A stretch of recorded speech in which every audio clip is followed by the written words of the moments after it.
শেখ হাসিনাকে এনে সকল হত্যাকাণ্ডের বিচার হবে, বাংলাদেশে তার ফাঁসি হবে ইনশাআল্লাহ।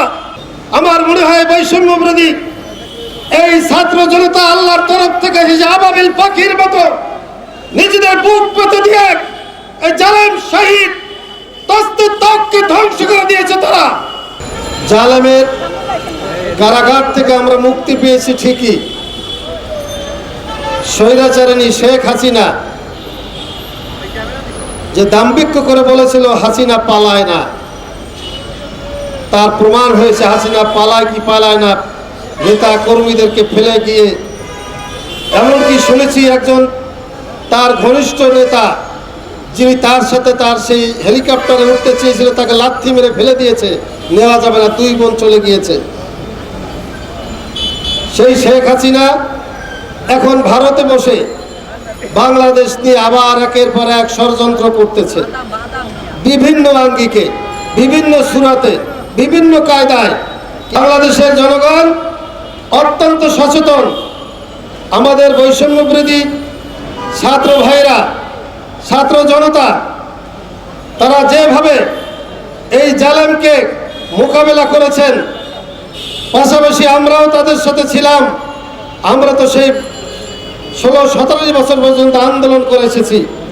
আমার নিজের একটি বিশ্লেষণ আমি দেখেছি, আল্লাহর ঘর কাবা ঘরকে ধ্বংস করার জন্য যখন হস্তি বাহিনী নিয়ে এসেছিল, তখন যে আবাবিল পাখি, ছোট্ট ছোট্ট পাখি, সেই পাখি এসে যেভাবে ওই যারা ধ্বংস করেছে তাদের উপরে হামলা করেছিল, আমার মনে হয় বৈষম্য বিরোধী এই ছাত্র জনতা আল্লাহর তরফ থেকে আবাবিল পাখির মতো নিজেদের বুক পেতে দিয়ে এই জালেম শহীদ তস্তুতকে ধ্বংস করে দিয়েছে। তারা, প্রিয় বন্ধুগণ, আপনারা দেখেছেন সেই দৃশ্য,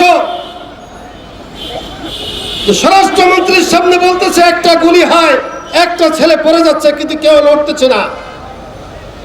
এত দুঃসাহস দিয়ে সেই ছাত্র জনতা যেই আন্দোলন করে শেখ হাসিনার পতন ঘটিয়েছে, বাংলাদেশের দিয়ে যদি ভারত আবারও চক্রান্ত ষড়যন্ত্র করে মোদিকে আমরা বলে দিতে চাই, মোদি তোমার যে আপন, তাকে তোমার কাছে চলে গিয়েছে, তুমি এখন তুমি বাংলাদেশ দিয়ে এত ঘাটাঘাটি কেন করো তুমি?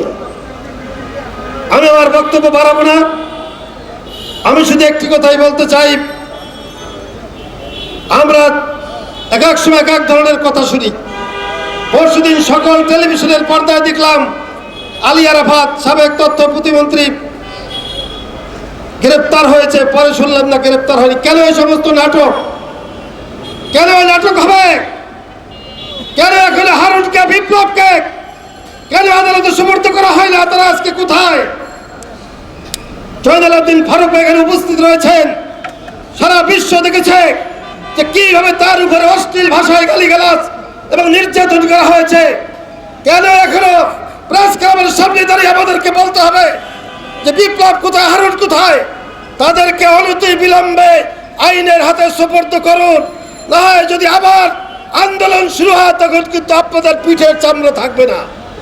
পরিষ্কার কথা, আজকে সেই দুষ্কৃতকারী যারাই ঘাপটি মেরে আছে তাদের সকলকে আপনারা খুঁজে বের করে, তারা বাংলাদেশের ভিতরেই রয়েছে, তাদেরকে আইনের হাতে সুপর্দ করুন।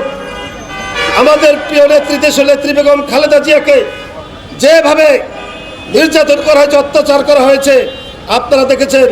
এই বাংলাদেশের মাটিতে এই শেখ হাসিনাকে এনে সকল হত্যাকাণ্ডের বিচার হবে, বাংলাদেশে তার ফাঁসি হবে ইনশাআল্লাহ।